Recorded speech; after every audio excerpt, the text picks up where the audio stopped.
The Walt Disney Company. They've been around for generations. But have we ever looked at how one company can affect the generations it's been around? When we think of Disney, we think of all the media and trash of today. But when I think of Disney, I think of the countless generations of people impacted by the timeless stories and places they brought to life. Disney has impacted my family in so many different ways. From shaping character to deciding college, this is the story of how Disney has impacted my life and those who came before me. To get to my story, we have to go back 2 generations, back to Josephine Hollins. Josephine Hollins, born on August 8, 1949, started liking Disney when she was in high school, but was unable to visit due to living in Alabama. She always liked it because of the commercials she saw on TV. She said she always wanted to visit because of how happy everyone looked.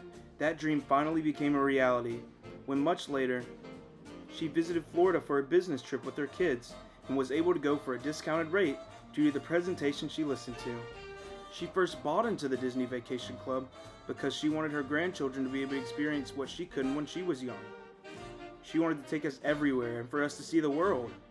We ended up going to Disney World at least once a year, going to Disneyland once when we were little, and we went to Aulani, the Disney resort in Hawaii. Since then, all of her kids and grandkids started loving it with her.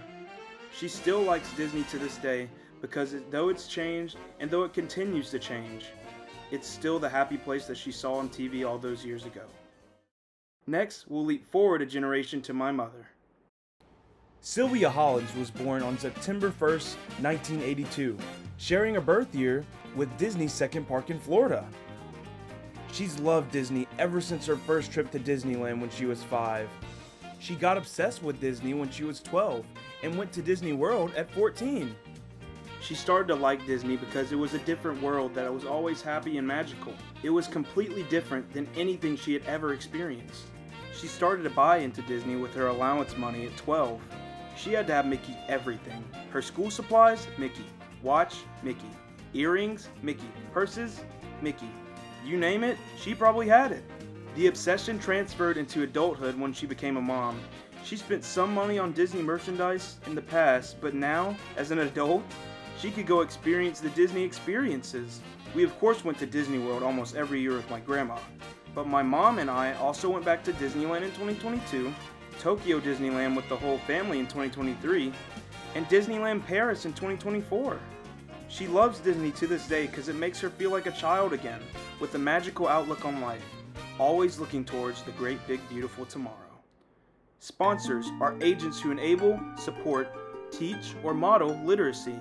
Brandt 166. These two, as Deborah Brandt puts it, sponsors of literacy, with the experiences they had in the past, passed down their literacy, unknowingly altering the course of my life.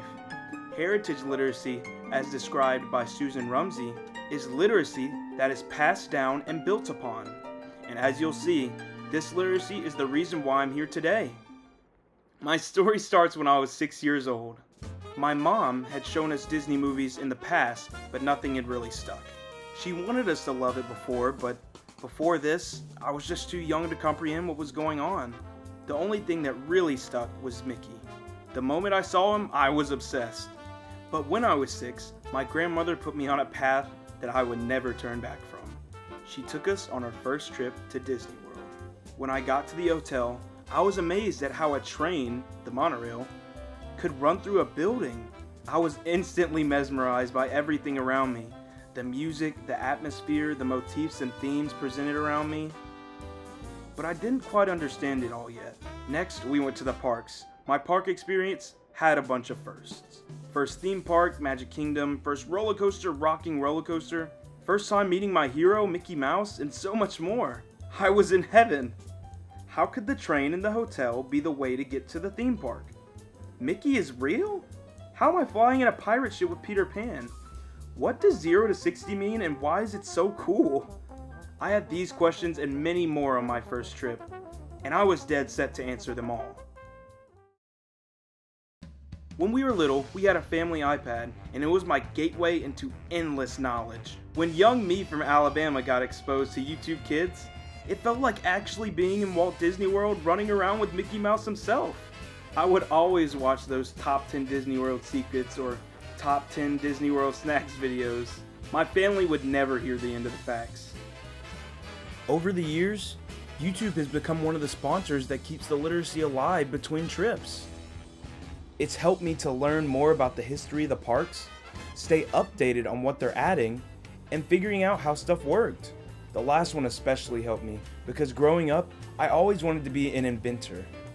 My dad tells me whenever he asks me why, I'd tell him I want to come up with the ideas and make them happen. So when I figured out there was a job at Disney where this was the motto, I was addicted. Since then, I've wanted to become an Imagineer. As I got older, not by much, but still older, my parents started asking me about college. I was a bit confused because the most I had heard about college was from the Game of Life, but I started to get a grasp on what it was. When I started looking, my first question was, is there a college at Disney? Surely enough, there was a college down there, although it was one I never heard of. The University of Central Florida. From that moment on, I knew I was going to UCF. As the years went on, I started to learn more and more, but one thing never changed: Disney. My grandma took us almost every year, and we couldn't get enough. She took us on a Disney cruise to the Bahamas, to Aulani, Disney in Hawaii, Disneyland, and so much more. Later, we won a trip to Japan and were able to visit Tokyo Disneyland and Tokyo Disney Sea. After that, my mom and I went to Disneyland Paris and really enjoyed it. My sponsors wanted me to have experiences that they didn't have when they were my age because they didn't want the literacy to stay stagnant. They wanted it to grow and build on itself, and that it did. My dream to become an Imagineer was born because of the experiences they allowed me to have. And just as I grew with my dream, the literacy grew with me. As grade school came to an end, the rest of my life was about to begin. At this point, my grandparents had moved to Kissimmee, so UCF was a lock. Now I had to figure out what to do.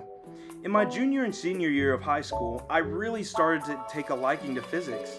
I made A's in both physics classes I took, so I was thinking engineering was the way to go. But once I started getting to the end of AP Physics, I was not having any of it. I still made an A, but it was draining the life force out of me faster than the Ark of the Covenant from Indiana Jones, so I decided to take a different path. After I got into UCF, I changed my major a couple times, but I eventually landed on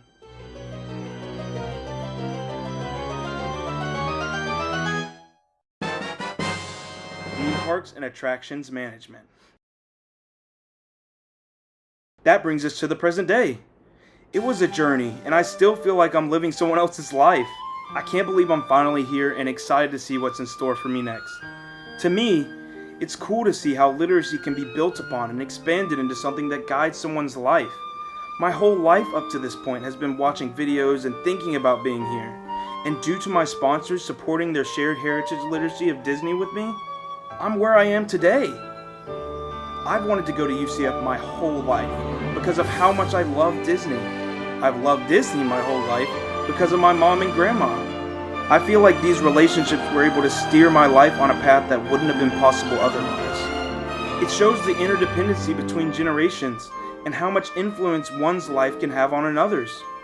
It shows how the legacy of one company can be passed down through generations.